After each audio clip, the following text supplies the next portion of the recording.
इसी साल फरवरी में अमेरिकी राष्ट्रपति डोनाल्ड ट्रंप ने कहा था कि भारत रूस से तेल नहीं खरीदने पर राजी हो गया है, इसीलिए भारत पर 50% से घटाकर सिर्फ 18% टैरिफ लगा रहे हैं। हालांकि बाद में ये 15% हो गया था।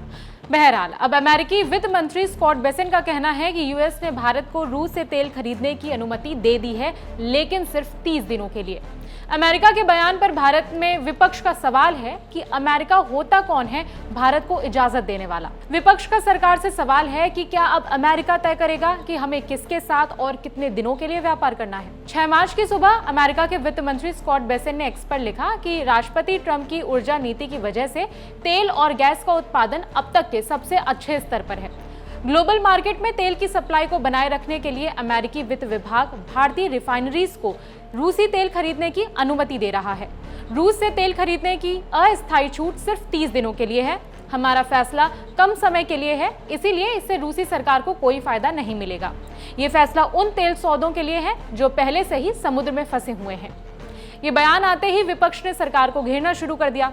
कांग्रेस की प्रवक्ता सुप्रिया श्रीनेत ने लिखा, अमेरिकी वित्त मंत्री ने कहा कि उन्होंने भारत को 30 दिन के लिए रूस से तेल खरीदने की अनुमति दी है।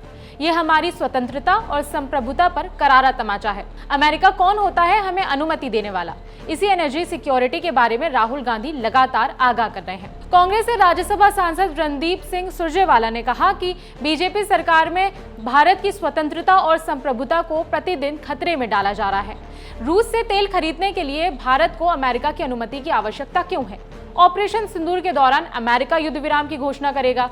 अमेरिका भारत को ईरान से तेल ना खरीदने का निर्देश देगा। अमेरिका भारत को रूस से तेल ना खरीदने का निर्देश देगा और तब तक प्रतिबंध लगाएगा जब तक मोदी सरकार झुककर रूस से तेल नहीं खरीदने की घोषणा ना कर दे। क्या अब अमेरिका मोदी सरकार को 30 दिनों की अवधि के लिए रूस से तेल खरीदने की अनुमति देगा? अमेरिका पहले भारत के साथ फ्रेमवर्क व्यापार समझौता की घोषणा करेगा। क्या दिल्ली में कोई सरकार है? राज्यसभा सांसद कपिल सिब्बल ने तंज कसते हुए लिखा कि भारत लोकतंत्र की जननी है। अमेरिका ने भारत को 30 दिनों के लिए तेल खरीदने की अनुमति दी। हमारा आत्मनिर्भर भारत, हमारी स्वतंत्र विदेश नीति। याद दिला दें कि अमेरिका ने भारत पर 50% टैरिफ लगाया था, 25% रेसिप्रोकल टैरिफ और बाकी का 25% पेनल्टी के तौर पर, क्योंकि भारत रूस से तेल खरीदता था।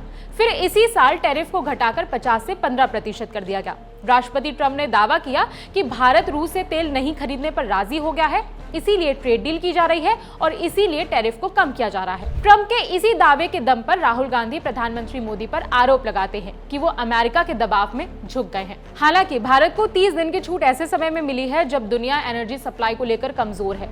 मिडिल ईस्ट में संघर्ष चल रहा है। ईरान ने कथित तौर पर स्ट्रेट ऑफ हॉर्मूज को ब्लॉक कर रखा है। ये वही रास्ता है जहां से ज्यादातर तेल दुनिया भर में सप्लाई होता है।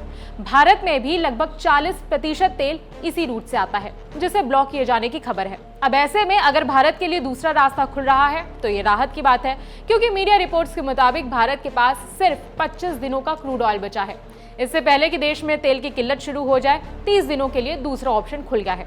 हालांकि विपक्ष का अभी भी सरकार से यही सवाल है कि हमें व्यापार की इजाजत देने वाला अमेरिका कौन होता है।